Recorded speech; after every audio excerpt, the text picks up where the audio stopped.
This edition of Up Close with Colin Thompson has been brought to you by St. George's Cricket Club, Bermuda's first organized sporting club, serving the St. George's community since 1892. Additional funding for this program was also provided by Dennis Wainwright and family. Welcome back. I'm joined today by Delray Rawlins, Sussex all-rounder. Delray, going into the break, we touched on the T20 format. Obviously, Sussex, you and your teammates have done extremely well in that competition, and I think last season was no exception. I think you reached the quarterfinals.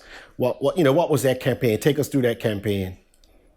Yeah, I mean, again, different, with COVID, like we talked about earlier, no fans made it, tough sometimes to get yourself up, but as a player sometimes what you need to do to get yourself going. A lot of the time, a full packed crowd at Hove, gets quite a few of us up, but there's other things we had to do to make sure we were up and ready to perform. And yeah, I mean, again, it was just ticking all our boxes, everyone doing their job to the best of their abilities. And if you were doing that, then no one can fault you. Obviously, you're going to fail. You're not always going to be the star on that day. But I think it was important that, everyone just gave their all and we can't fault it at the end of the day. And the quarterfinal was a result that, didn't see really coming in a million years, but that's cricket, that's how it goes. They got a low total and we were pretty confident going into the break, and we felt conditions changed a little bit. There was a little bit of rain around, and in the end we made the chase tough for ourselves, but realistically we should be chasing, I think, the 140 it was in the end, but credit to them, they came out and they fought and they battled, and they got over the line. And who were the quarterfinal opponents? We played Lancashire. So, yeah, a tough opposition within themselves. Big county, but we should be backed ourselves, and we just fell short on the day. Mm-hmm. Well, what is it about that competition seems to bring the best out of you and your teammates? Even particularly you seem to really thrive on that white ball contest, white ball format. I just think. I played quite a bit of it over the years, especially with Bermuda. That's sort of what, you grew up playing, 50 over in T20 cricket. So it's something I'm probably more familiar with than definitely the 4-day arena. But, I think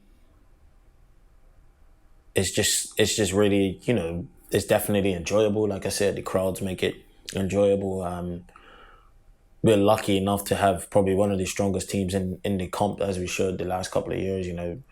Probably should have got over the line in a couple of quarterfinals in the last couple of years. But we play some strong teams, and I just think everyone enjoys it, and it's a lot of fun, and the boys definitely just to showcase their skills and just show off a little bit. Yeah, and this year, obviously, I'm sure you guys will look to pick up where you left off, go even further, build on the success you've had to date in that competition. You're backing you and your teammates to achieve that objective. Yeah, I mean, most definitely. I think hopefully with these COVID restrictions, it's a little bit more relaxed, and we can have some of our England players in and out. We're missing, Jofra and CJ and even Salty for a couple of games. Ollie Robb. So hopefully, it's a little bit more relaxed, and we can keep some of our England boys, or have them around every now and then. But I'm back in the squad that we have. We have two head coaches, sort of a joint head coach role, and James Courtney and Ian Souls. So yeah, I mean, I'm excited for that because they're two very exciting coaches, and I'm looking forward to what they're going to bring to the table and how they're going to try and drive us forward. I'm glad you mentioned some of those test playing players. That sort of puts in context, for our viewers, exactly the level that you're playing at. English county cricket obviously has some of the world's best in there. And, who are some of the other major players you come up against at that level? I mean, you play against them all already. Last year we played against Liam Plunkett, who, won the World Cup of England not too long ago.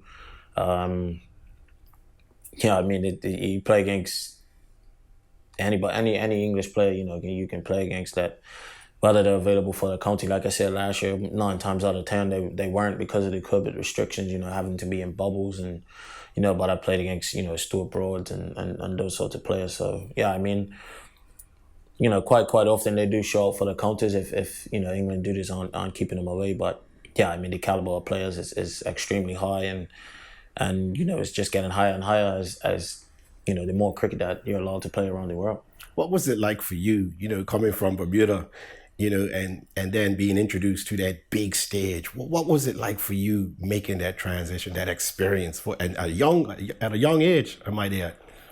I mean, it wasn't, when I finally got to play, it wasn't a big shock to my system, I think, because I had been around in the academy, with playing and training with some of these guys for a long time, whether it been second team or, being in the first team squad, just carrying the drinks and stuff like that. So it wasn't a very big shock to the system. I think it was just a case of me learning once I was able to play, or once I was given the opportunity to play. It was just a case of me learning and trying to improve and trying to pick as many things as possible from different people. No, Sussex. We're on the map. Is Sussex located in England? South of London, right down on the coast, which I enjoyed a lot because summertime you get very warm weather, and it's right down on the water side, so it gives a sort of homely feel, sort of being back in Bermuda, and yeah, I enjoyed it a lot down there, and not really looking to move anytime soon. And what about the group, your teammates, or the staff? What's it like? One big happy family? Yeah, I mean, most definitely. I mean, you know everyone around the ground. Everyone's helpful. Everyone, welcomes new players, whether it's new players, new coaches. Everyone, with open arms, and yeah, we just try and stay as close as possible, as tight knit as possible, and which helps us, to win games. Obviously, we're important to the office staff, and as much as they are to us. So, yeah, I mean, everyone just tries to help each other out, and try to drive the club forward. Whether it's on the field or off. And then what about when you're walking, when you're moving throughout the community? Obviously, the fans know you. What's that like? Because I've been over in the UK, and I see how they react to their athletes, their stars, and whatnot. What's that experience like? You sign a lot of autographs? You don't get too much of it on the street. That sometimes people just tend to let you go about your business. You can tell that they recognize you. Sometimes, obviously, us coming from training, we tend to, go for food in our tracksuits and stuff. So you do get recognized, but you don't get too many people who stop you and ask for autograph or something. Mainly depending on who you're with. If you're with somebody like Joff, then 9 times out of 10 you get stopped. But when he gets stopped, I just keep walking and turn my head down. So, but no, the public just generally let you carry on with your everyday life. Now, speaking of Joffrey, he's come on in leaps and bounds, and obviously, he's done some damage for England at the Test level, but you have to face him in the nets. What's that experience like? Well, luckily I haven't.